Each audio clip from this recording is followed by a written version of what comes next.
يهده الله فلا مضل له ومن يضلل فلا هادي له ونشهد أن لا إله إلا الله وحده لا شريك له ونشهد أن سيدنا مولانا محمدا عبده ورسوله صلى الله عليه وعلى آله وأصحابه وبارك وسلم تسليما كثيرا أما بعد فأعوذ بالله من الشيطان الرجيم بسم الله الرحمن الرحيم ألف لام ميم ذلك الكتاب لا ريب فيه هدى للمتقين الذين يؤمنون بالغيب ويقيمون الصلاة ومما رزقناهم ينفقون صدق الله مولانا العظيم قال رسول الله صلى الله عليه وسلم كل أمتي يدخلون الجنة إلا من أبى قيل من يأبى يا رسول الله قال من أطاعني دخل الجنة ومن عصاني فقد أبى أو كما قال عليه الصلاة والسلام محترم معزز হাজিরিন আল্লাহ সুবহানাহু ওয়া তাআলার অশেষ মেহেরবানি দয়া আল্লাহ তাআলা আমাকে আপনাকে বিভিন্ন ব্যস্ততার ভিতরেও কিছু সময় দ্বীনের জন্য দ্বীনের ফিকিরের জন্য ফারিগ হওয়ার তৌফিক দান করেছেন এই জন্য আপনি শুকরিয়া আদায় করি আলহামদুলিল্লাহ। আল্লাহ সুবহানাহু ওয়া তাআলা ফয়সালা করেছেন তৌফিক দান করেছেন তাই আমরা এখানে আসতে পেরেছি। আল্লাহ তাআলা না চাইলে আমরা আসতে পারতাম। আল্লাহ তাআলা তার দ্বীনের নুসরাতের জন্য দ্বীনের হেফাজতের জন্য কারো মুহতাজ নয়। কোরআন কারীমে বলেন যে আল্লাহ তাআলা তোমরা যদি সঠিকভাবে আমল না করো অন্য পথে চলো ইস্তাবদিল কওমান গায়রাকুম ওয়া লা তাদুররুহু শাইআ তোমাদের ছাড়া অন্য এক কওমকে আল্লাহ তাআলা নিয়ে আসবেন যাদের তোমরা কোনো ক্ষতি করতে পারবে না। ইউহিব্বুহুম ওয়া ইউহিব্বুনা আল্লাহ তাআলা তাদেরকে মহব্বত করবেন ভালোবাসবেন তারা আল্লাহ তাআলাকে ভালোবাসবে মহব্বত করবে। আযিল্লাতিনা আলাল মুমিনিনা আইজ্জাতিনা আলাল কাফিরিন তারা মুমিনদের ব্যাপারে অত্যন্ত কোমল হৃদয় হবে অত্যন্ত কোমল নম্র হৃদয় হবে কাফের মুশরিকদের ব্যাপারে অত্যন্ত কঠোর হবে। তো আল্লাহ সুবহানাহু ওয়া তাআলা দ্বীনের কাজ করানোর জন্য দ্বীনের কাজের জন্য কোনো মাখলুকের মুহতাজ নন। আল্লাহ তাআলা ইরাদা করলে ইচ্ছা করলে সমস্ত মানুষকে একই সাথে একই সময় একই মুহূর্তে হিদায়াত দিতে পারে। এটা আল্লাহ তাআলার ক্ষমতার ভিতরে কুদরতের ভিতরে আছে। হিদায়াতের মালিক একমাত্র আল্লাহ তাআলা। আমরা কাউকে হিদায়াত দিতে পারবো না, গোমরাহি থেকে ফিরাইতে পারবো না, হিদায়াতের পথ দেখাইতে পারবো, সহি পথ ঈমান আমলের রাস্তা আমরা দেখাতে পারবো, রাখতে পারবো, কিন্তু মানুষের দ্বীনের পরিবর্তন বাইনা ইসবাইল রহমান আল্লাহ তাআলার হাতের ভিতরে, আল্লাহ তাআলার হাতে কুদরতের হাতে। এজন্য রাসূলুল্লাহ সাল্লাল্লাহু আলাইহি ওয়াসাল্লাম বারবার দোয়া করেছেন ইয়া মুসাররিফাল কুলুব সাররিফ কুলুবানা ইলা তাআতিক ইয়া মুকাল্লিবাল কুলুব কাল্লিব কুলুবানা ইলা দীনিক। হে অন্তরের পরিবর্তনকারী আপনি আমাদের অন্তরকে আপনার আনুগত্যের দিকে পরিবর্তন করে দেন। আপনাকে আপনার ইতাআত করা হয়, আপনাকে মহব্বত করা হয়, সেই দিকে আপনি আমাদের অন্তরকে পরিবর্তন করে দেন। কোরআন কারীমে আল্লাহ তাআলা আমাদেরকে দোয়া শিখিয়েছেন রব্বানা লা তুযিগ কুলুবানা বা'দা ইয হাদাইতানা ওয়া হাব লানা মিন লাদুনকা রাহমা ইন্নাকা আনতাল ওয়াহ্হাব। হে আল্লাহ হিদায়াত দেওয়ার পরে আপনি আমাদেরকে গোমরাহ করেন, লা তুযিগ কুলুবানা অন্তরকে বক্র করে দিন। হিদায়াত পাওয়া একটা নিয়ামত, হিদায়াতের উপর কায়েম থাকা, অবিচল থাকা, মৃত্যু পর্যন্ত হিদায়াতের উপর থাকতে পারা এটা আরো বড় নিয়ামত। এটা আল্লাহ তাআলার পক্ষ থেকে আরো অনেক বিশাল বড় নিয়ামত। আমি চাইলেই যে এটা হবে আমার না।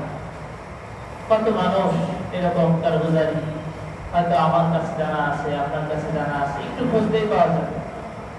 অনেক দিনদার, অনেক নেককার, অনেক পরহেজগার ছিলেন, কোনো না কোনো কারণে আল্লাহ তাআলা তার প্রতি অসন্তুষ্ট হয়েছে। একেবারে সব কিছু থেকে উনি খালি হয়ে গেছে, সব কিছু থেকে দূরে সরে গেছে। সত্যি সত্যি এমন অবস্থা হয়ে গেছে যে এখন 5 ওয়াক্ত নামাজও না তারা ঠিকমতো আদায় হয় না, নামাজ পড়া ভুলে গেছে। অন্তরের ভিতরে একেবারে অন্ধকার ছেয়ে গেছে। এই জন্য নিজের ইমানের ব্যাপারে, নিজের ইয়াকিনের ব্যাপারে সব সময় সতর্ক থাকা, আল্লাহ তাআলার কাছে দোয়া করা, আল্লাহ তাআলার কাছে চাওয়া। আল্লাহ রাসূল সাল্লাল্লাহু আলাইহি ওয়াসাল্লাম আল্লাহর কাছে দোয়া করেছেন, আল্লাহুম্মা জাআল ফি কলবি ঈমানান, আল্লাহুম্মা জাআলনি ঈমানান ইউবাশিরু কলবি ওয়া ইয়াকিনান লাইসা বা'দাহু কুফরুন। এইভাবে দোয়া করেছেন আল্লাহ রাসূল সাল্লাল্লাহু আলাইহি ওয়াসাল্লাম, হে আল্লাহ, আপনি আমাকে এমন ঈমান দান করেন, ইউবাশিরু কলবি, যেটা আমার আত্মার সাথে, অন্তরের সাথে গভীরে মিশে যায়, একেবারে গভীরে আত্মা, হৃদয়, কলব, নফস আর ঈমান একাকার হয়ে যায়। ইউবাশিরু কলবি, আর কি চেয়েছেন? ইয়াকিনান লাইসা বা'দাহু কুফর, এমন ইয়াকিন, এমন দৃঢ় ঈমান, দৃঢ় বিশ্বাস, যার পরে কুফরের আর কোনো সুযোগ নেই, শিরকের আর কোনো সুযোগ নেই। এজন্য আল্লাহ তাআলা যে আমাদেরকে নিয়ে আসছেন, বারবার আসতে পারি, সময় মতো তাকাজা অনুযায়ী চলতে পারি, সেই ফিকির করা। যদি কোনো সাথী তাকাজা অনুযায়ী আমি চলতে না পারি, তাহলে নিজের ব্যাপারে ভয় করতে হবে, আফসোস করতে হবে যে আমি কেন তাকাজা অনুযায়ী চলতে পারতেছি, আমার কি এমন গুনাহ হয়ে গেছে, কি এমন কাজ হয়ে গেছে, কোন জায়গায় আমার সমস্যা হয়েছে যে আমি দিনের তাকাজা অনুযায়ী চলতে পারছি। নিশ্চয়ই কোনো না কোনো জায়গায় আমার বড় ধরনের কোনো বিচ্যুতি হয়েছে, কোনো স্খলন হয়েছে, পদস্খলন হয়েছে। এই জন্য ধীরে ধীরে আমি আল্লাহ তাআলার রহমত থেকে দূরে সরে যাচ্ছি। আগে আমার 3 দিন কাজা ছিল না, এখন 3 দিন, মাসের পর মাস চলে যাচ্ছে, আমি 3 দিনে যাচ্ছি। এটা কি তারা কি না অধোগতি করে? এই উন্নতি না অধোগতি? নিঃসন্দেহে অধোগতি। আগে দ্বিতীয় গাছ আমার ছুটতো না কখনো, আর এখন মহল্লার গাছতেই শরীর হই। এটা আমার উন্নতি না অধোগতি? আগে বছরে চিল্লা দিয়ে আরো অনেক টাকা পূরণ করার জন্য আমি সময় পাইতাম, এখন পাই না। এটা আমার উন্নতি না অধোগতি? এই প্রশ্ন নিজেকে করা দরকার। কারণ দিনের কাজ, এটা তো উন্নতির আলামত। দিনের কাজ করতে পারা এটা উন্নতির আলামত। এটা উপরের দিকে আল্লাহ তাআলার নৈকট্য পাওয়ার, আল্লাহ তাআলার কাছে আমি যাচ্ছি, এটা একটা আলামত। আর করতে না পারা আল্লাহ তাআলার রহমত থেকে দূরে সরে যাওয়ার আলামত। এই জন্য দোয়া পাওয়া যায়, দোয়া কিতাবে পাওয়া যায়। আল্লাহুম্মা ইস্তাখদিমনা লিদীনিকা ওয়া লা তাস্তাবদিলনা, আল্লাহুম্মা ইস্তাখদিমনা লিদীনিকা ওয়া লা তাস্তাবদিলনা। হে আল্লাহ, আপনি আমাকে আপনার দ্বীনের জন্য ব্যবহার করুন, আপনি আমাদেরকে আপনার দ্বীনের জন্য ব্যবহার করুন। ওয়া লা তাস্তাবদিলনা, আমাদেরকে পরিবর্তন করে অন্য কাউকে সেখানে দিয়ে দিয়েন না, এরকম ফয়সালা করেন। আমার কোতাহি, আমার কমজোরি, আমার গুনাহের কারণে দ্বীনের মেহনত থেকে আপনি আমাকে দূরে সরাই দিয়েন। এজন্য বারে বারে আমাদের নিজেদেরকে প্রশ্ন করতে হবে, এই জিজ্ঞাসা নিজেকে করতে হবে যে আসলে আল্লাহ তাআলা যে এত বড় দামি এক নিয়ামত, দামি এক মেহনতের সাথে আল্লাহ তাআলা নবীওয়ালা মেহনতের সাথে আমাদেরকে জোড়ার তৌফিক দিয়েছে, আমরা এই নিয়ামতের কতটুকু শুকরিয়া আদায় করছি, কতটুকু কদর করতে পারছি। হযরত মাওলানা ইলিয়াস রাহমাতুল্লাহি আলাইহি বলেছেন, इस मेहनत को कारे नबूवत यकीन करो, এই মেহনত যে নবীওয়ালা মেহনত, এই यकीन করো, দৃঢ়ভাবে বিশ্বাস করো, কোনো ধরনের সংকোচ নাই, কোনো ধরনের সন্দেহ নাই, দ্বিধা নাই, সংকোচ নাই। এই যে দাওয়াত তাবলীগের মেহনতের যে পদ্ধতি, যে তরিকা, আল্লাহ সুবহানাহু ওয়া তাআলা হযরত মাওলানার মাধ্যমে এই তরিকার মেহনত সারা দুনিয়াতে ছড়াই দিয়েছেন। এই মেহনতকে কারে নবুয়ত यकीन করতে বলা হয়েছে। यकीन করো যে এটা ওই নবীওয়ালা মেহনত, যে মেহনত আপনি আলাইহিস সালাতু ওয়াস সালাম যুগে যুগে করেছেন, যে মেহনত করার জন্য আল্লাহ তাআলা যুগে যুগে আপনি আলাইহিস সালাতু ওয়াস সালামকে দুনিয়াতে পাঠিয়েছেন। এবং এই মেহনত করার জন্য ওনারা জান মাল সব কিছুকে কোরবানি করেছেন। কাউকে দেশ থেকে বের করে দেওয়া হয়েছে, কাউকে গোত্র থেকে বের করে দেওয়া হয়েছে, কাউকে করার দ্বারা নির্মণ্ডিত করে ফেলা হয়েছে, কাউকে হত্যা করা হয়েছে, আগুনে জ্বালিয়ে দেওয়া হয়েছে, বিভিন্ন জুলুম নির্যাতন। নবী আল্লাহর মনোনীত বান্দা মাসুম, আল্লাহর পক্ষ থেকে হেফাজত করা, নিষ্পাপ, যাদের কোনো পাপ নাই, গুনাহ নাই, গুনাহ করার যোগ্যতাই নাই, সেই রকম মাসুম আল্লাহর প্রিয় বান্দাদেরকে তারা আল্লাহ তাআলা এই মেহনত করিয়েছেন এবং তারা এই মেহনত করার জন্য জেল জুলুম থেকে নিয়ে মারা যাওয়া, ইন্তেকাল করা, শহীদ হয়ে যাওয়া সব কিছুকে বরণ করে নিয়েছে। এত দামি, এত মর্যাদাপূর্ণ মেহনত আল্লাহ তাআলা আমাকে আপনাকে দান করেছে। এই জন্য এটা শুকরিয়া আদায় করা, নিয়ামতের শুকরিয়া আদায় করলে আল্লাহ তাআলা নিয়ামতকে বাড়ায় দেন। নিয়ামতের শুকরিয়া আদায় করলে আল্লাহ তাআলা নিয়ামতকে বাড়ায় দেন। আর দ্বীন হলো সবচেয়ে বড় নিয়ামত, কালিমা হলো সবচেয়ে বড় নিয়ামত, দ্বীনের কাজ, দ্বীনের মেহনত হলো সবচেয়ে বড় নিয়ামত। যদি বলা হয় যে সওয়াবের বিবেচনায় কোন কোন পদ্ধতিতে আমল করলে সবচেয়ে বেশি সওয়াব হবে, সবচেয়ে বেশি সওয়াবের রাস্তা, তো আল্লাহ রাসূল সাল্লাল্লাহু আলাইহি ওয়াসাল্লাম হাদিসে বলে দিয়েছেন, বান্দা ইলাল খাইরি ফালাহু আজরুহু ওয়া আজরু মান আমিলা বি, বান্দা ইলা হাসানা ফালাহু আজরুহা ওয়া আজরু মান আমিলা বিহা, কামা ক্বালা আলাইহিস সালাতু ওয়াসসালাম। যে ব্যক্তি খায়রের দিকে, দ্বীনের দিকে, আল্লাহ তাআলার দিকে, কোরআন সুন্নাহর দিকে, শরীয়তের দিকে, ঈমান আমলের দিকে মানুষকে ডাকবে, ফালাহু আজরুহু ওয়া আজরু মান আমিলা বিহি, যত মানুষ তার দাওয়াতের উসিলায় আমল করবে, নেক আমল করবে, ঈমানের পথে আসবে, ইয়াকিনের পথে আসবে, সহিহ পথে আসবে, হিদায়াতের পথে আসবে, সমস্ত মানুষের সওয়াব আল্লাহ তাআলা তাকে দান করবে। সওয়াবের বিবেচনা যদি আমি করি, তাহলে ইনফিরাদি আমলের ভিতরে ফরজের পরে, ফরজ ইবাদতগুলোর পরে সবচেয়ে সওয়াবওয়ালা, সবচেয়ে ফজিলতওয়ালা এবং আল্লাহ তাআলার পক্ষ থেকে ওয়াদাকৃত আমল হচ্ছে দাওয়াত ইলাল্লাহ, আল্লাহ থেকে মানুষকে ডাকা। আর আমি না চাইতেই না পাইতেই এই মেহনত আমি পেয়ে গেছি, আল্লাহ জোর করে।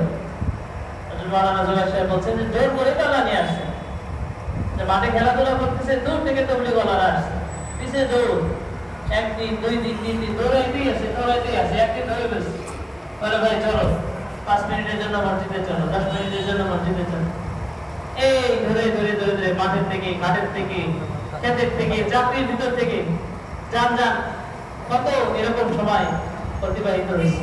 প্রত্যেকে যদি আমরা চিন্তা করি, হয়তো আমার সাথে ঘটেছে এরকম, যান পরে আসে, খুব ব্যস্ত আছে, আজকে কথা বলার সময় নেই, চলে যান, এই ব্যস্ততায় আছে, সেই ব্যস্ততায় আছে, ছাত্রদের পড়াশোনার ব্যস্ততা, চাকরিজীবীদের চাকরির ব্যস্ততা, ওসিলা অজুহাত, চা খাচ্ছি ঘন্টার পর ঘন্টা, আড্ডা দিতেছি, গল্প করছি, এটা দেখছি সেটা দেখছি, সমস্যা হয় নাই, তাবলীগওয়ালারা আসছে, আমি সময় দিতে পারিনি, কতবার আমার ঘর থেকে ফিরে গেছি, তারপরেও আসছে।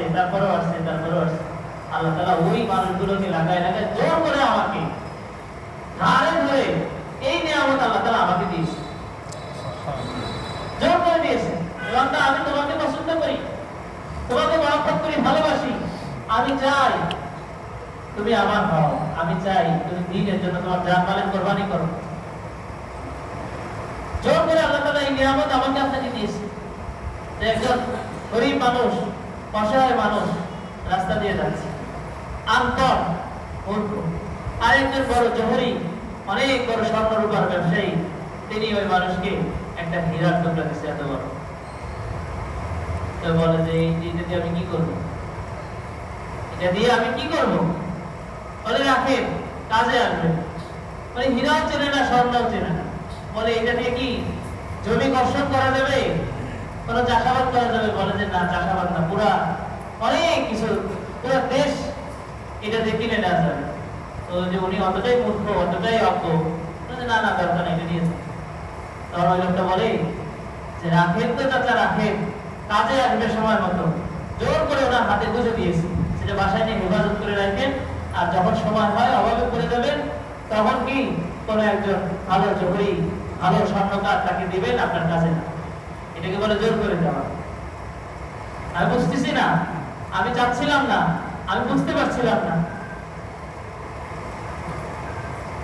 যদি জিজ্ঞেস করা হয় প্রত্যেকে 10 বছর আগে, 20 বছর আগে, 30 বছর আগে, 40 বছর আগে আমি দাওয়াত তাবলীগের মেহনতে সময় লাগিয়েছি, তার আগে আমার কি অবস্থা ছিল, ওই ইতিহাসটা কি, ওই গল্পটা কি, তা আমার আপনার গল্পে কি বের হয়ে আসবে, কি কারগুজারি আসবে? আমি কি খুব ইচ্ছায় স্বেচ্ছায় খুব আগ্রহ করে এসেছিলাম? খুবই কম এমন মানুষ পাওয়া যাবে, খুবই কম পাওয়া যাবে যে স্বেচ্ছায় আগ্রহ এসেছে। কত ছাত্র হইলে, শিক্ষক হইলে কত মানুষ তাকে ধরেছে, নিয়ে গেছে, চা খাওয়াইছে, বিস্কুট খাওয়াইছে, এটা করেছে, সেটা করেছে, তারপরে একটু 10 মিনিট সময় দিছে, 5 মিনিট দিছে, আধা ঘন্টা দিছে, গাছতে গেছে, 3 দিনে গেছে, তাও যায় যায় না, কত কাহিনী। তারপরে আল্লাহ তাআলা আহওয়ান শারাহাল্লাহু সাদরাহু লিল ইসলাম ফাহুয়া আলা নূরিন মির রাব্বিহি ফাওয়াইলুল লিল গাসিয়াতি কুলুবুহুম আন যিকরিল্লাহ। আল্লাহ তাআলা তারপর ইসলামের জন্য, দ্বীনের জন্য, হিদায়াতের জন্য আমার অন্তরকে খুলে দিয়েছে। তো এই নিয়ামত নবী ওয়ালা কাজ হলো ঈমান, আর হচ্ছে ঈমানের মেহনত। এই মেহনত হচ্ছে নবী ওয়ালা কাজ। এই নিয়ামত আল্লাহ তাআলা আমাকে আপনাকে দিয়েছেন, এই নিয়ামতের কদর করা। তো নিয়ামতের কদর বা শুকরিয়া আদায় করার পদ্ধতি কি? বলা হয়েছে 3টা। একটা হলো ওইটা যে কত বড় নিয়ামত, এটা আগে বোঝা, অনুভব করা, উপলব্ধি করা। এটা যে আসলে আল্লাহর পক্ষ থেকে কত বড় নিয়ামত, এটা উপলব্ধি করা, অনুভব করা। আপনি আমি, বিশেষ করে আমরা যারা দুনিয়ার কাজ করতেছি, দুনিয়ার সব কাজকে এক পাশে রাখেন, 1 ঘন্টা, আধা ঘন্টা, 10 মিনিট আপনি এই সময়টা, এই ফিকিরটা করবেন, দুনিয়ার সব কাজ এক পাশে রাখবেন, আর দাওয়াত ইলাল্লাহ, নবীওয়ালা কাজকে এক পাশে রাখবেন। অন্তরকে, কলবকে জিজ্ঞাসা করবেন যে এই আমার দুনিয়ার সমস্ত কাজ এক পাশে আর নবীওয়ালা কাজ আরেক পাশে, কোন কাজটা বেশি দামি, কোন কাজটা বেশি উপকারী, কোন কাজটা আল্লাহ তাআলার কাছে বেশি প্রিয়? আপনার কলব কি সাক্ষী দেবে? আপনার যদি কলব সালিম থাকে, বিশুদ্ধ হৃদয়, সুস্থ হৃদয় থাকে, তাহলে কি সাক্ষী দেয় বলেন? নিঃসন্দেহে সাক্ষ্য দিবে যে নবীওয়ালা মেহনত, আল্লাহওয়ালা মেহনত, বান্দাকে আল্লাহর সাথে জুড়ে দেওয়ার মেহনত, এটাই সবচেয়ে দামি, এটাই সবচেয়ে মকবুল, এবং এটাই আল্লাহ তাআলার কাছে সবচেয়ে প্রিয়। তাহলে বোঝা গেল, আমি দুনিয়াতে যত কাজ করতে পারছি, যত যা কিছু করছি, সব কিছুর ভিতরে সবচেয়ে দামি, নিঃসন্দেহে সবচেয়ে দামি, সবচেয়ে মর্যাদাবান এবং আল্লাহর কাছে সবচেয়ে প্রিয়, আমার প্রতি আল্লাহ তাআলা সবচেয়ে বড় অনুগ্রহ আর দয়া, নিয়ামত হচ্ছে ঈমানের সাথে সাথে ঈমানের মেহনত আল্লাহ তাআলা আমাকে আপনাকে দান করেছে। এই অনুভূতি সবার আগে ভিতরে আসতে হবে। তারপরে ওই নিয়ামতের জন্য জবানে শুকরিয়া আদায় করা। জবানে শুকরিয়া, জবান কি? আলহামদুলিল্লাহ, সব সময় শুকরিয়ার হালতে থাকে। আল্লাহ চাইলে আমাকে ওই গান্দেগীর পরিবেশেও রাখতে পারতেন না। কত নিকৃষ্ট জায়গা আমি দেখছি, আপনি দেখছেন আপনার চোখের সামনে, আমি দেখতেছি আমার চোখের সামনে মুসলমান ভাই কত গান্দেগীর পরিবেশে, কত নিকৃষ্ট জায়গায় পড়ে আছে, ঘোরাফেরা করছে। এগুলো আলোচনাও করা যায় না। আল্লাহ চাইলে তো আমাকে ওখানে রাখতে পারতেন, কিন্তু আল্লাহ কি বলে, আমার তো কোনো চাহিদা নাই, কিন্তু আল্লাহ তাআলা কি ইরাদা, আল্লাহ কি ইচ্ছা, কি দয়া, যে আল্লাহ তাআলা আমাকে ওই গান্দেগীর পরিবেশ থেকে হেফাজত করে এই দ্বীনের পরিবেশের সাথে লাগাইছে। আলহামদুলিল্লাহ। এজন্য আল্লাহ রাসূল সাল্লাল্লাহু আলাইহি ওয়াসাল্লাম সকাল বিকাল শুকরিয়া দোয়া, বারবার শুকরিয়া দোয়া। আল্লাহুম্মা মা আসবাহাবি মিন নি'মাতিন আও জাহাদিন মিন খালকিক ফামিনকা ওয়াহদাক লা শারীকা লাক ফালাকাল হামদু ওয়া লাকাশ শুকর। সকাল বিকাল দোয়া, আল্লাহুম্মা মা আসবাহাবি মিন নি'মাতিন, সকাল বিকাল নিয়ামতের শুকরিয়া আদায় করো, শুকরিয়া আদায় করো। হযরত দাউদ আলাইহিস সালাতু ওয়াস সালাম বলেন যে আল্লাহ, আপনি যে আমাকে ইয়ামালু আলা দাউদ শুকরা, দাউদ আলাইহিস সালাম সব সময় জিকির করতেন, আমল করতেন, রোজা রাখতেন, একদিন রোজা রাখতেন, একদিন রোজা ছাড়তেন। রাত্রিকে কয়েকটা ভাগ করেছেন, তিনি কিছু সময় জাগেন, পরিবারের সদস্যরা কিছু সময় জাগেন, আবার কিছু সময় তিনি জাগেন, দিনে ইবাদত করেন, রাতে ইবাদত করেন। আর সাখরনা মা দাউদ আল জিবালা ইসাবতিহনা ওয়াত তায়র, দাউদ আলাইহিস সালামের সাথে পাহাড়, পশু পাখি সব কিছুকে আল্লাহ তাআলা তাসখীর করে দিয়েছেন, নিয়োজিত করে দিয়েছেন। দাউদ আলাইহিস সালাম তেলাওয়াত করেন, তারাও তেলাওয়াত করেন।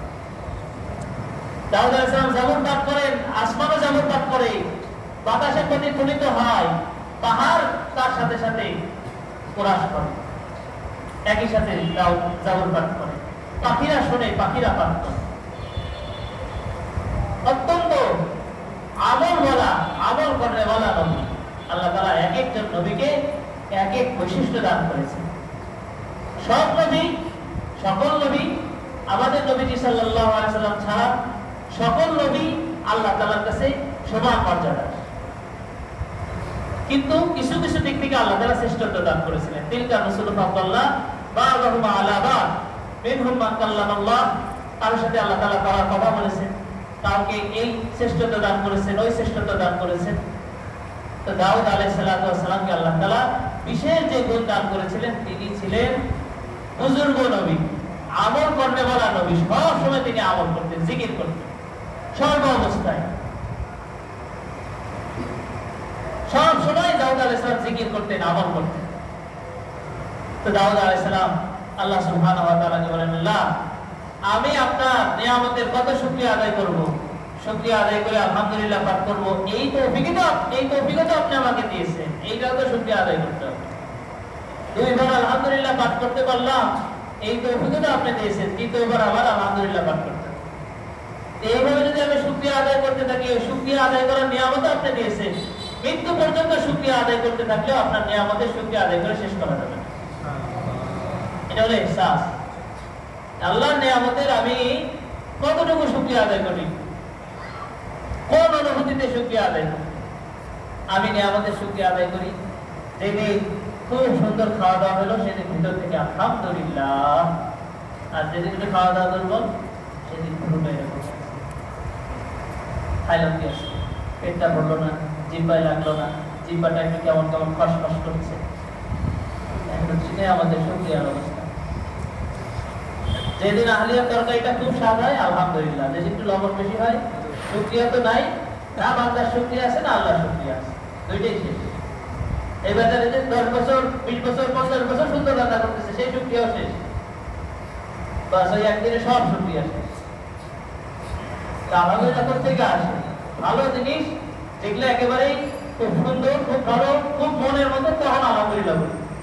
সব সময় যে আল্লাহ তাআলা আমাকে নিয়ামতের মা বিকুম মিন নিয়ামা ফামিন আল্লাহ, সব হাজারো লাখো নিয়ামতের ভিতরে আল্লাহ আমাকে ডুবায় রাখছে, আমার শুকরিয়া। এই জন্য রাসূলুল্লাহ সাল্লাল্লাহু আলাইহি ওয়াসাল্লাম সকাল বিকাল যে কয়টা দোয়া আছে মোটামুটি হাদিসের কিতাবে 10টা থেকে 12টা দোয়া পাওয়া যায়, এর ভিতরে 4টা 5টা দোয়া শুধু শুকরিয়া আদায়।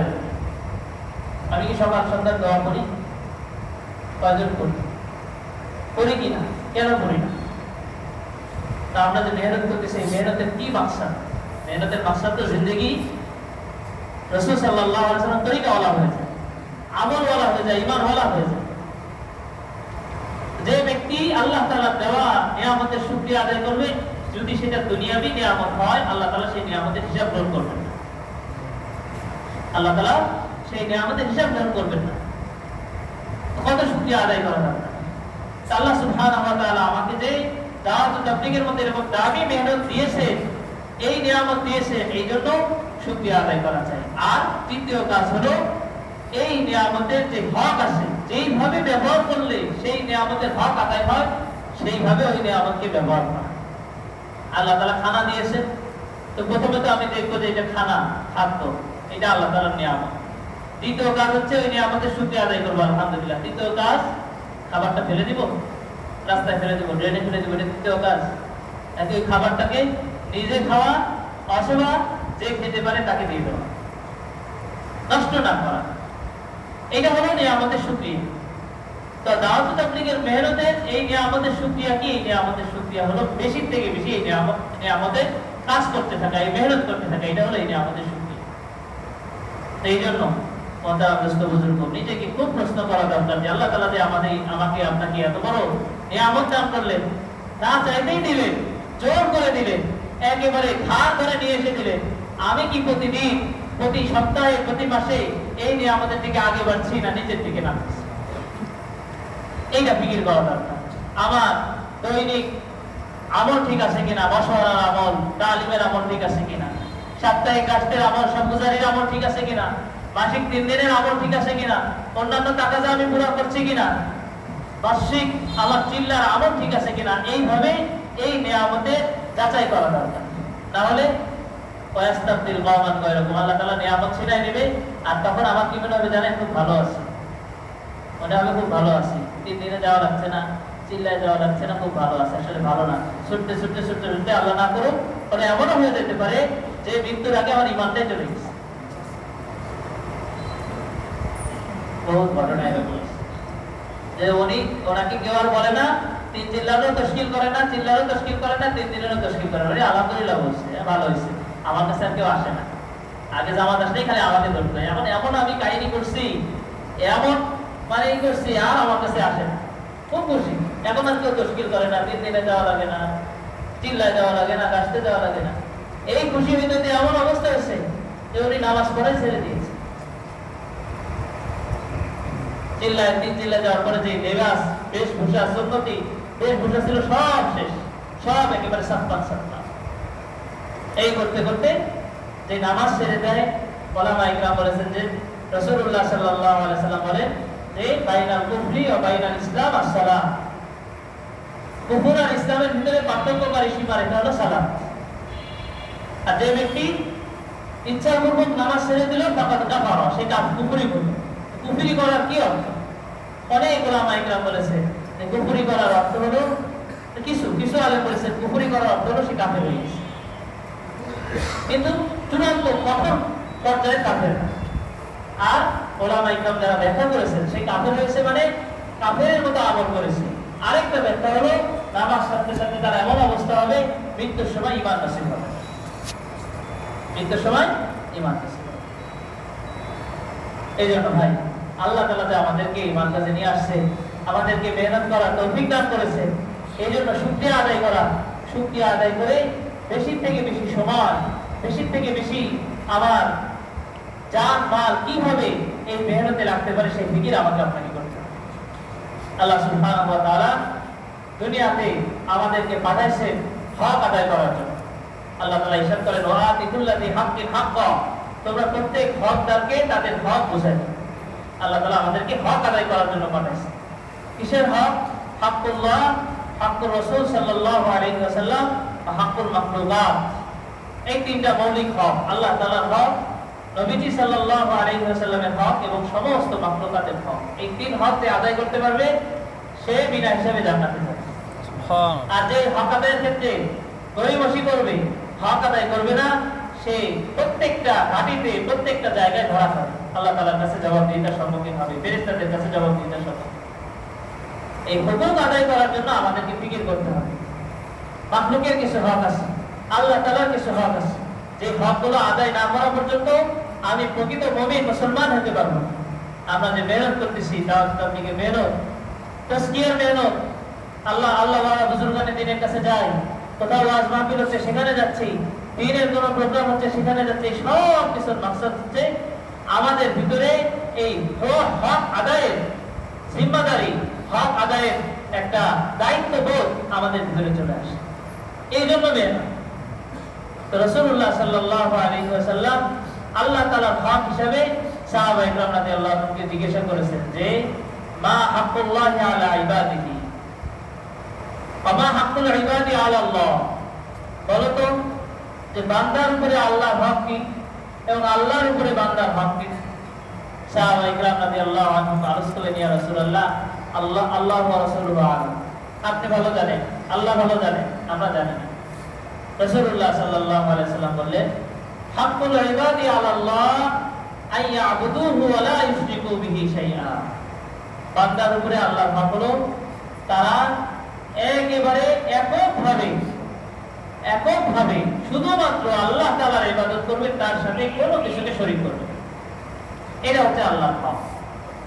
কোনো কিছুকে আল্লাহর সাথে শরীক করবে না, এককভাবে আল্লাহ তাআলার ইবাদত করবে, সব কিছু থেকে ফারেক হয়ে আল্লাহ তাআলার ইবাদত করবে। আল্লাহ তাআলাকে এক এবং একক, কুল হুয়াল্লাহু আহাদ, আল্লাহুস সামাদ, লাম ইয়ালিদ ওয়া লাম ইউলাদ ওয়া লাম ইয়াকুল লাহু কুফুয়ান আহাদ। আর সূরা কাফিরুন, এই দুই সূরার যে দাবি আছে, যে আকীদা আছে, এটাকে দিলের ভিতরে বসে আল্লাহর ইবাদত।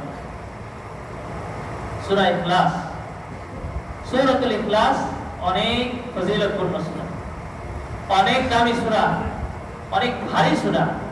আল্লাহ তাআলার একত্ববাদের ঘোষণা এই সূরায় বিশেষভাবে দেওয়া হয়েছে।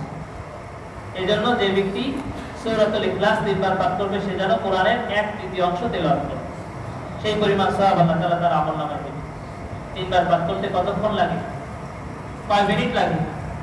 যে ব্যক্তি সূরাতুল ইখলাস 10 বার পাঠ করবে আল্লাহ তাআলা তাকে জান্নাতে বিরাট বড় একটা প্রাসাদ তৈরি করে দিবেন, সাথে সাথে একটা প্রাসাদ তৈরি করে। আমরা দুনিয়াতে একটা ঘর বানানোর জন্য সারা জীবনের কামাইকে একত্রিত করতেছি, গোছাই দিচ্ছি, ঠিক আছে, জায়েজ সুরতে ওইটাও ঠিক আছে, কিন্তু আমি তো প্রতিদিন জান্নাতে একটা করে ঘর বানাইতে পারি, অন্তত একটা 10 বার সূরা ইখলাস পড়তে কতক্ষণ লাগে? জান্নাতে একটা ঘর হয়ে গেল।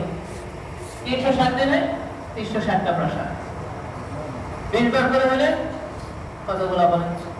40 বার করে হলে কতগুলো বলে? কত প্রাসাদ, কত বাড়ি হয়ে যাচ্ছে।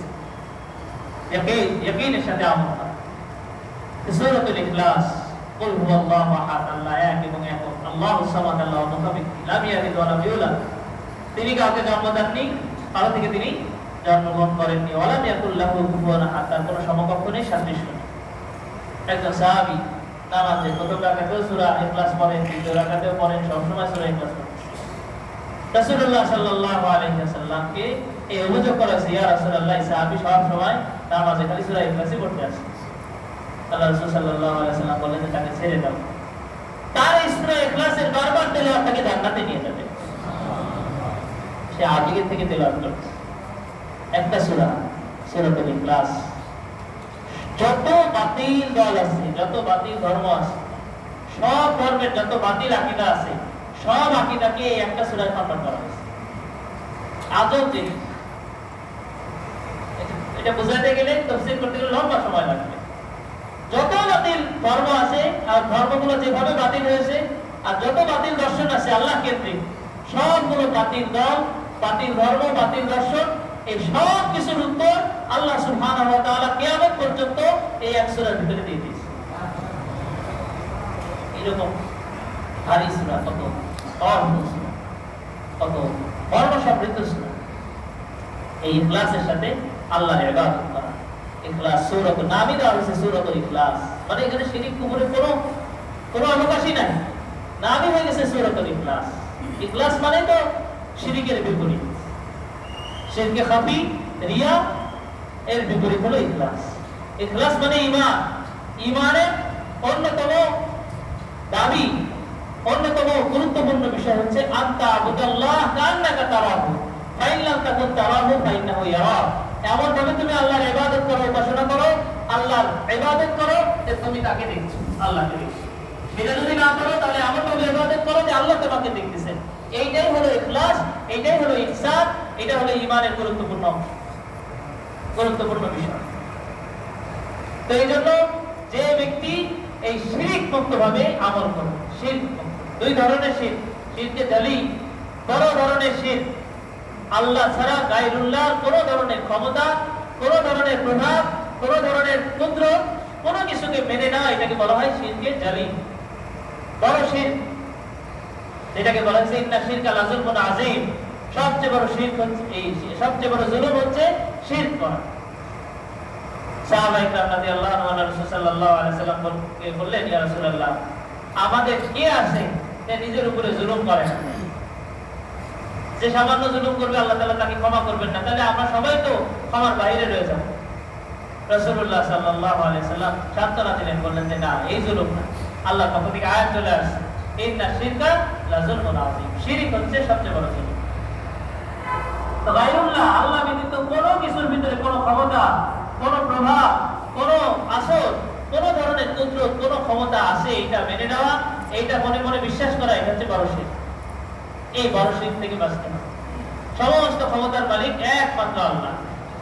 ডাক্তারের কোনো ক্ষমতা নাই, ওষুধের কোনো ক্ষমতা নাই, গাছের বীজাতিহি কোনো ক্ষমতা নাই, ওষুধের বীজাতিহি কোনো ক্ষমতা নাই, বিরাপসি কোনো ক্ষমতা নাই, তার সত্তাগতভাবে তার নিজের থেকে কোনো ক্ষমতা নাই। তবে আল্লাহ তাআলা যে তার ভিতরে প্রতিক্রিয়া সৃষ্টি করার, প্রভাব সৃষ্টি করার ক্ষমতা দিয়েছে, সেটা আল্লাহই দিয়েছে, সেই জন্য ওষুধ প্রভাব সৃষ্টি করে।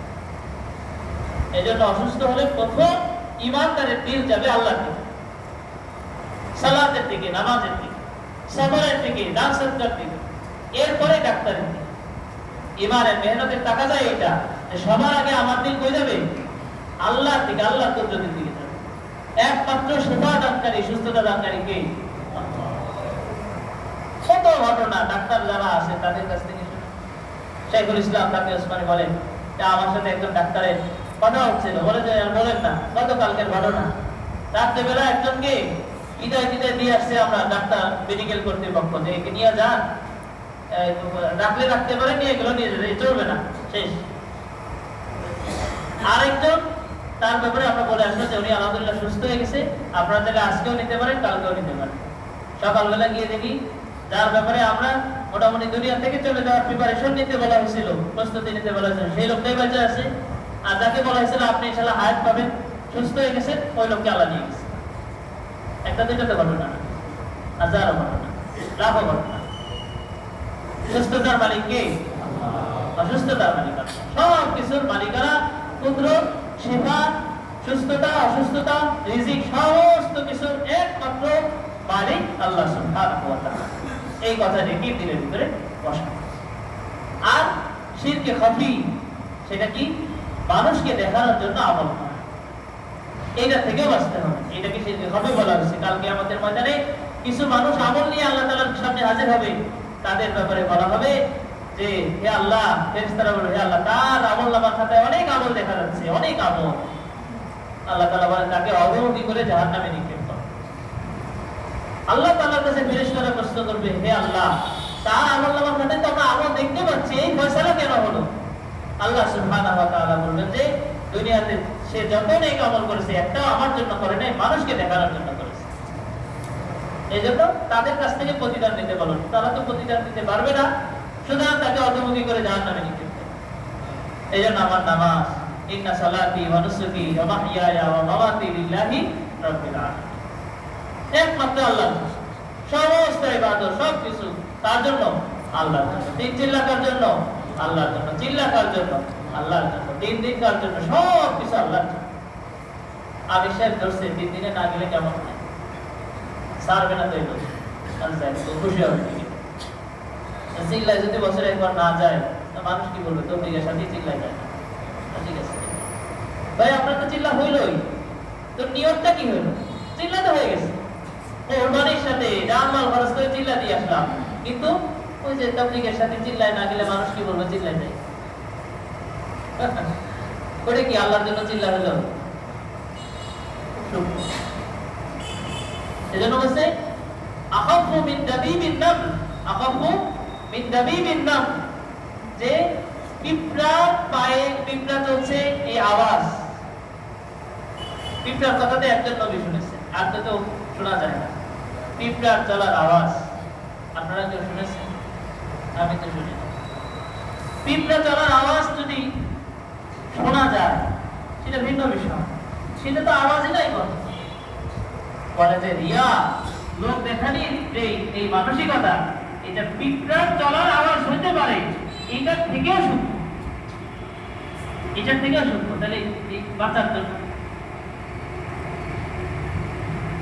এই জন্য নবীজি সাল্লাল্লাহু আলাইহি ওয়াসাল্লাম দোয়া করছেন, আল্লাহুম্মা ইন্নী আউযু বিকা মিন আন উশরিকা বিকা শাইআন লা আ'লামুহু ওয়া আস্তাগফিরুকা লিমা লা আ'লাম। হে আল্লাহ, আমি আপনার কাছে আশ্রয় প্রার্থনা করছি, বাধা চাচ্ছি এমন শিরক থেকে, মিন আন উশরিকা বিকা শাইআন লা আ'লামুহু, আমি যা জেনেছি বুঝেছি এই ধরনের শিরক থেকে আমি আপনার কাছে বাধা চাচ্ছি, আপনি আমাকে ক্ষমা করে দেন। ওয়া আস্তাগফিরুকা লিমা লা আ'লামু, হে আল্লাহ, যে রিয়া মানুষকে দেখানোর জন্য যে কাজ আমার হয়ে যায়, এটা আমি বুঝতে পারি না, আমি চেষ্টা করতেছি, আল্লাহ বাকিটা আপনি ক্ষমা করে কবুল করুন।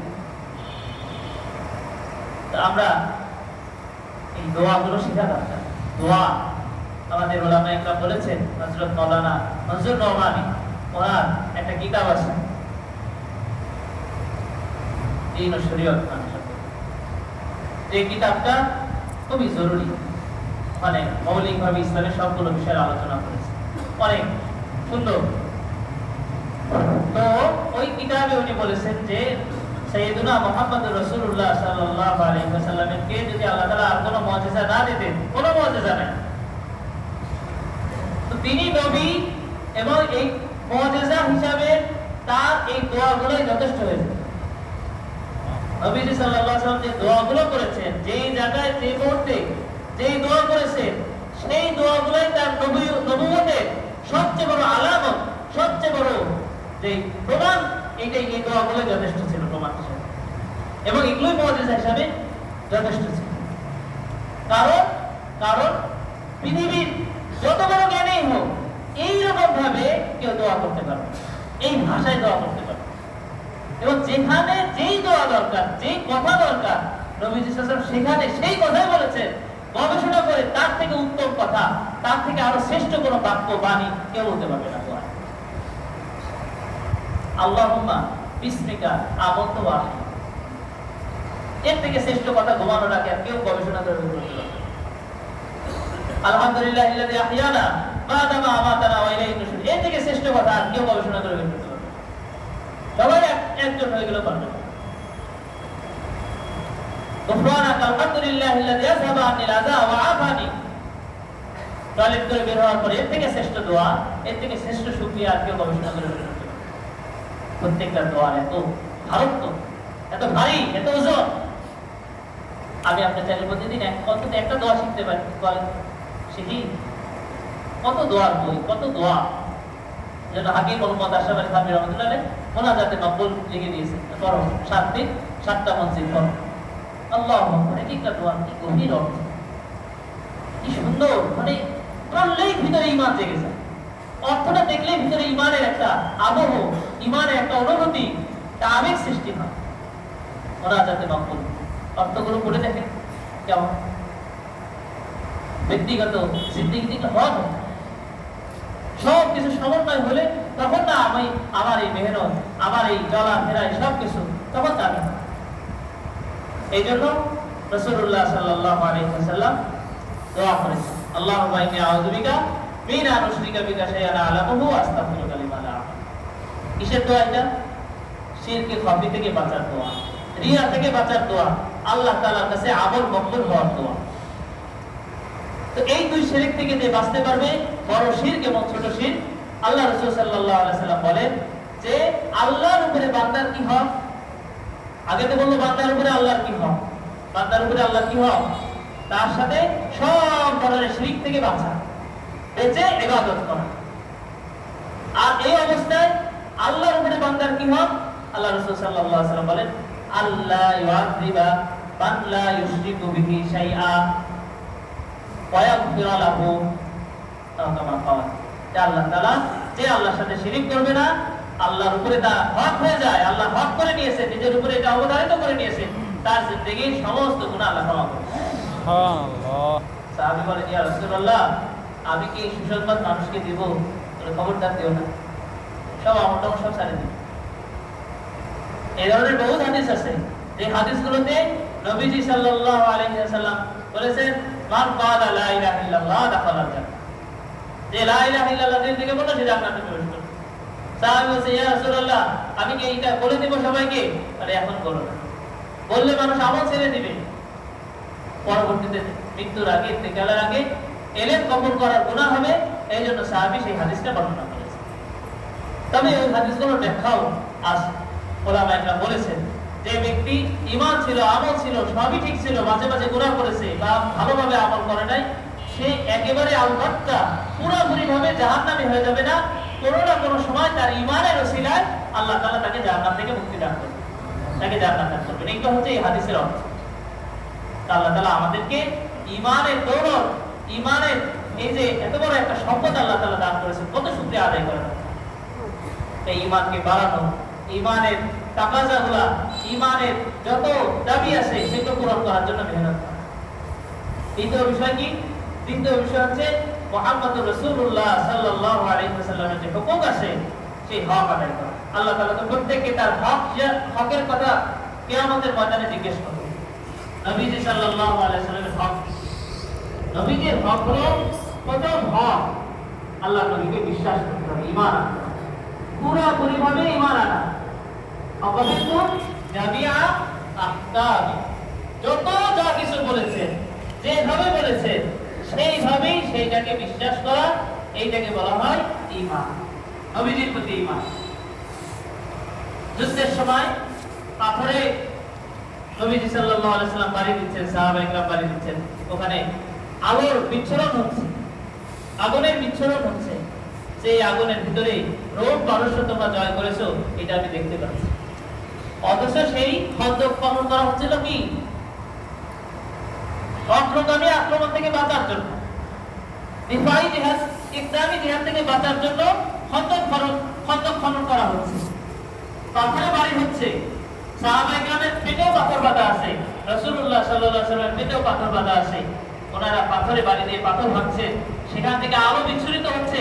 আর আল্লাহ নবী বলতেছেন, এই আলোতে তোমরা যে রোম পারস্য বিজয় লাভ করছো সেটা আমি দেখতে পাচ্ছি।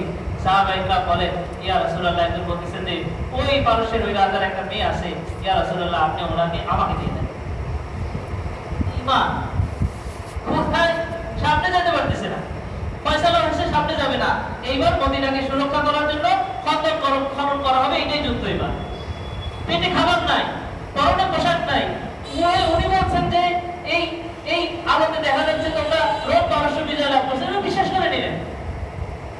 একজনও প্রশ্ন করলেন না, ইয়া রাসূলুল্লাহ কিভাবে সম্ভব? আমাদের পেটে পাথর বাঁধা, নাঙ্গা ভুগা, কাপড় নাই, কিছু নাই, অস্ত্র নাই, কি বলেন এসব? কি বলতেছেন বুঝে আসছেন না? যা বলেছেন, যেভাবে বলেছেন সেইভাবে। মেরাজের রাতে পরদিন সকালবেলা রাসূলুল্লাহ সাল্লাল্লাহু আলাইহি ওয়াসাল্লাম বর্ণনা করলেন, বাইতুল মাকদিসে গেছি, সেখান থেকে আল্লাহ তাআলা দিদার লাভ করেছে। কাফের মুশরিকরা বলা বলি শুরু করলো যে এইবার পাইছে পারবো, এক রাতে কিছু সময় বাইতুল মাকদিসে যাবা, সে পাগলের প্রলাপ। ইয়া আবু বকর, তোমার সাথী তো পুরাই গেছে। আগে অল্প পাগল ছিল, এখন বড্ড পাগল হয়ে গেছে। নাউজুবিল্লাহ। মানে কি হয়েছে? বলে যে এক রাতের ভিতরে সেটা আসমানের কথা তো তারা শুনছেই না। মেরাজে আল্লাহর দিদার লাভ হয়েছে, আল্লাহর কাছে ওটা তো কোনো প্রসঙ্গই না তাদের কাছে। ওটা কি? ওটা তো তাদের কাছে কোনো ইস্যুই না। ওনারা এটা নিয়ে ধরছে যে এক রাতে আমাদের যেখানে যাইতে মাসখানেক সময় লাগে, এত সরঞ্জাম, এত আসবাব, এত যানবাহন লাগে, এক রাতে কিছু সময় গেছে, বাইতুল মাকদিস ঘুরে চলে আসছে। এবং আল্লাহ রাসূল সাল্লাল্লাহু আলাইহি সাল্লাম ওখানে কোন কাফেলার সাথে সাক্ষাৎ হয়েছে সেটাও বলেছেন। কয়টা দরজা, কয়টা জান্নাত তাও বলেছেন। তাও এই ব্যাপকগুলো এই মূর্খগুলো সেটা বিশ্বাস করে, শত্রুরা।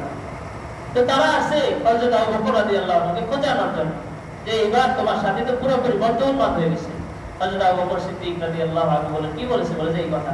বলে আরে কি বল, আমরা তো তোমরা তো বাইতুল মাকদিসের খবরের বিষয় অস্বীকার করছো, আমরা তো তার কথায় জান্নাত, জাহান্নাম, আখিরাত, মুসিরাত, আর জান্নাতের হুর, আর জান্নাতের নাজ নিয়ামত, জাহান্নামের কষ্ট, জাহান্নামের শাস্তি সব বিশ্বাস করে নিলাম। এটা আবার কি জিনিস? সুবহানাল্লাহ। এতটুকু আর কি? সিদ্দিক আবু বকর সিদ্দিক ঈমানের ক্ষেত্রে সিদ্দিক সবচেয়ে উচ্চ মাকামে পৌঁছে গেছে।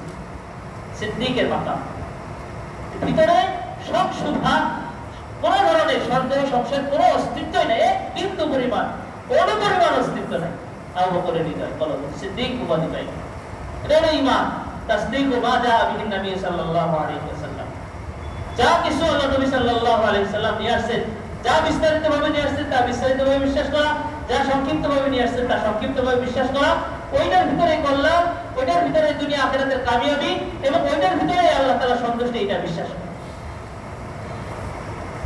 আর যদি দেখা যায় এর বিপরীতে কোনো কিছু আছে, এই সব কিছুকে প্রত্যাখ্যান করে আল্লাহ তাআলা, আল্লাহ রাসূলের সংবাদকে বিশ্বাস করা, এটাকে বলা হয় ঈমান বিল্লাহ, ঈমান বির রাসূল।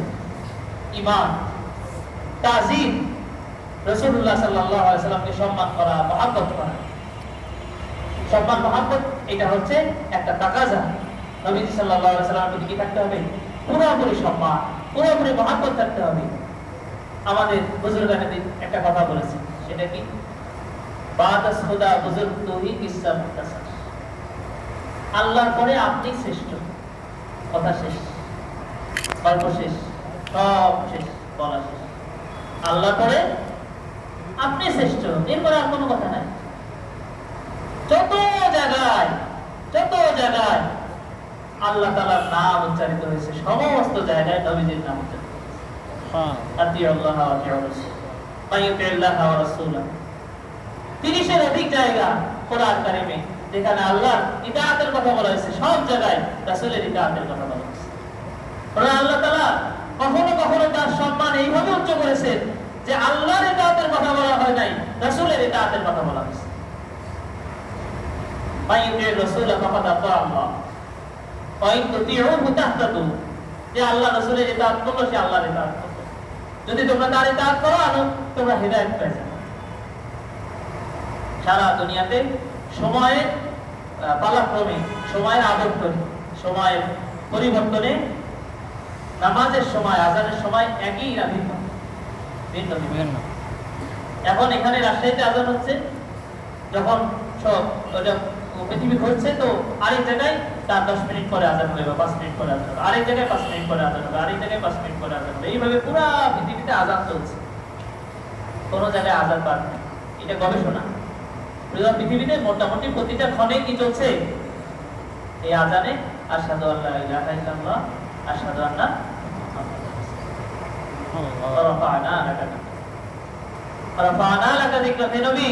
আমি আপনার জিকিরকে এত উচ্চ করেছি, এত সম্মানিত করেছি, যেখানে আমার নাম উচ্চারিত হবে সেখানে আপনার নাম, যেখানে আমার কথা সেখানে আপনার কথা। আর আপনি আমার একমাত্র নবী, যাকে আমি আমার কাছে এনে সম্মান দান করেছি।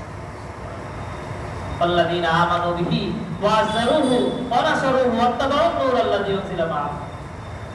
তাকে সম্মান করার কথা বলা হয়েছে। কি সম্মান? সাহাবায়ে কেরাম রাদিয়াল্লাহু আনহুর সম্মান ছিল। অনেক সালাফে সালেহিন তাবিঈনের ভিতরে অনেক মানুষ এরকম ছিলেন যে নবীজি সাল্লাল্লাহু আলাইহি ওয়াসাল্লামের হাদিস পড়াতে বসলে ওনারা দুনিয়ার সব কিছু ভুলে যেতেন। এখনো এমন মানুষ দুনিয়াতে আছে যারা মদিনার দায়রার ভিতরে জুতা পায়ে দিয়ে হাঁটে না, মদিনার দায়রার ভিতরে, সীমানার ভিতরে জুতা পায়ে দিয়ে হাঁটে।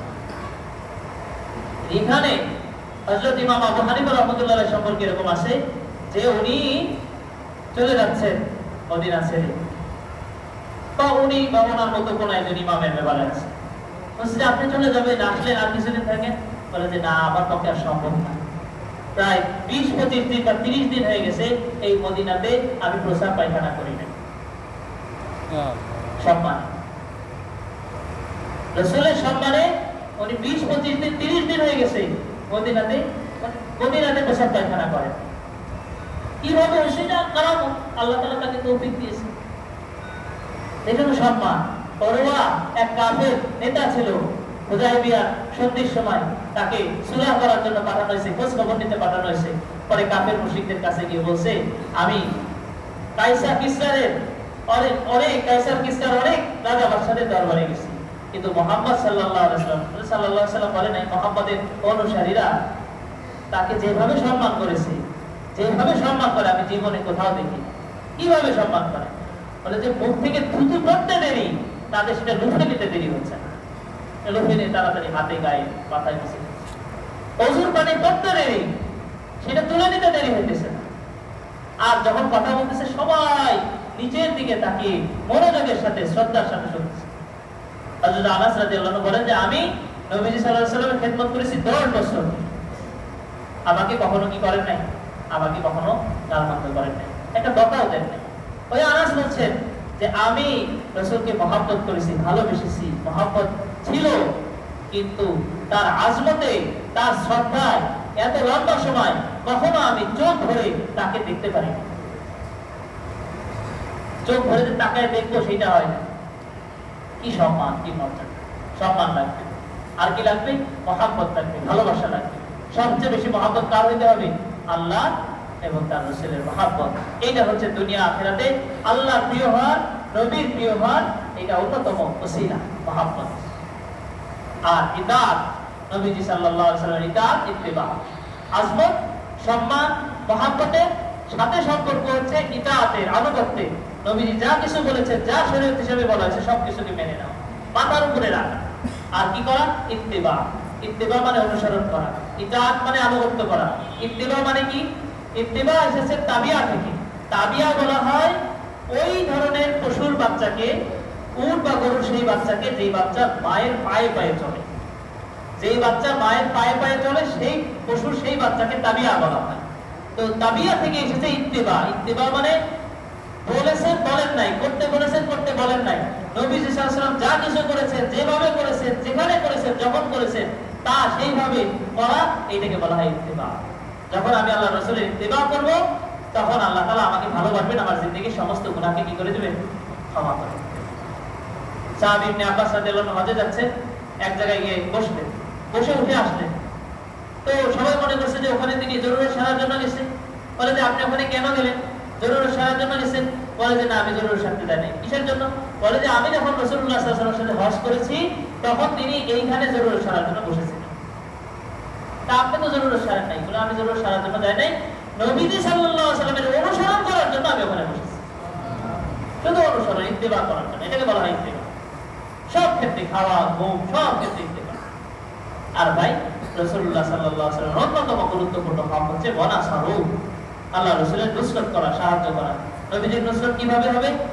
যখন আমরা এই দ্বীনের নুসরত করব, যে দ্বীনের জন্য নবীজি কষ্ট করেছে, তায়েফের ময়দানে রক্তাক্ত হয়েছে, উহুদ, বদরে, উহুদের ময়দানে রক্তাক্ত হয়েছে, এই দ্বীনের জন্য যখন আমরা জান মালের কুরবানি করব, দ্বীনের নুসরত করব, তখন সেটা নবীজি সাল্লাল্লাহু আলাইহি ওয়াসাল্লামের নুসরত করা। এগুলো হচ্ছে আল্লাহর হক। এরপরে হচ্ছে নবীজি সাল্লাল্লাহু আলাইহি ওয়াসাল্লামের পাঁচটা বা ছয়টা হকের ভিতরে গুরুত্বপূর্ণ হক হলো এই দ্বীনের নুসরত করা। এই জন্য ভাই আল্লাহ তাআলা আমাদেরকে জান-মাল দিয়েছেন কাল কিয়ামতের ময়দানে যেন আমি আল্লাহ রাসূল সাল্লাল্লাহু আলাইহি ওয়াসাল্লামের ওই জামাত, সাহাবায়ে কেরাম রাদিয়াল্লাহু আনহুর জামাত, যারা মদিনায় রাসূলের পাশে শোয়ার জন্য, ইন্তেকালের পরে দফন হওয়ার জন্য আকাঙ্ক্ষা পেশ করেন। বলেন না যে রাসূলের পাশে থাকলেই তাদের তো সারা জিন্দেগি এটা আকাঙ্ক্ষা ছিল। মুআজ রাদিয়াল্লাহু আনহু আল্লাহ রাসূল বিদায় দিচ্ছেন আর বলছেন, মুআজ তখন কেমন লাগবে আগামী বছর যখন এসে আমাকে পাবে না? মুআজ এত যাচ্ছ, আমি তোমাকে ভালোবাসি, তুমি আমাকে ভালোবাসো, তখন কেমন লাগবে? আগামী বছর যখন তুমি আসবে তখন আমাকে পাবে না, কেমন লাগবে তখন? সবসময় পাশে পাশে ছিলেন, ওনাকে দ্বীনের জন্য বিদায় দিচ্ছেন। এইটা হলো ভাই দ্বীনের কাছে, নবীজির কাছে থাকা। এটা তো ছিল আবেগ, এই আবেগের উপরে দ্বীনের টাকা যাকে ওনারা বাধা দিয়েছে, চলে গিয়েছে, যেখানে পাঠিয়েছে সেখানে চলে গিয়েছে। এই জন্য ভাই আমার আপনার এই দিনের মেহনত, কত মানুষ হিদায়াতের বাইরে আছে, কত মানুষ কি অবস্থায় আছে আমরা বুঝতেছি, দেখতেছি। আমরা যদি এখন 3 দিনে না বের হই, কাটতে না যায়, 3 চিল্লার জন্য না বের হই, চিল্লার জন্য না বের হই, বিদেশে কত তাগাদা চলতেছে, সেখানে যদি না যায় কে যাবে বলেন? এই জন্য আল্লাহ নবী দিলের খুশি ঠান্ডা, আমাদের বড়রা বারবার বলছে আল্লাহ নবী দিলের খুশি ঠান্ডা, তার কাছে আমল পেশ করা হয়। আমার আমলটা যখন এইভাবে পেশ করা হবে, হে ইয়া নবী আল্লাহ, আপনার অমুক বান্দা আপনার অন্যান্য বান্দাদের হেদায়েতের ফিকিরে এরকম ভাবে জান মানলে আল্লাহ রাস্তায় বেরিয়েছে, কত খুশি হয়েছে। এই জন্য এই মেহনতকে তাকাজার উপরে ভিত্তি করে ইনশাআল্লাহ করবো তো ভাই? ইনশাআল্লাহ আমরা ওইভাবে নিয়ত করি, তাকাজার উপরে চলবো। টাকা এমন না আমার টাকাটা, দিনের টাকাটা, মেহনতের টাকাটা, মেহনতের টাকাটা অনুযায়ী চললে আল্লাহ তাআলা আমাকে সব দিক দিয়ে তারাকি দিবেন। ঈমান, আমল, আখলাক, মেহনত সব দিক দিয়ে আমার তারাকি হবে ইনশাআল্লাহ। এই জন্য যারা এরকম নিয়ত করে এসেছি তারা দাঁড়ায় যেতে পারি, নাম লেখাই বলি ইনশাআল্লাহ। সবাই আমরা যেভাবে আমাদের বড়রা বলেন, যেভাবে বলেছেন সেভাবে নিয়ত রাখি ইনশাআল্লাহ।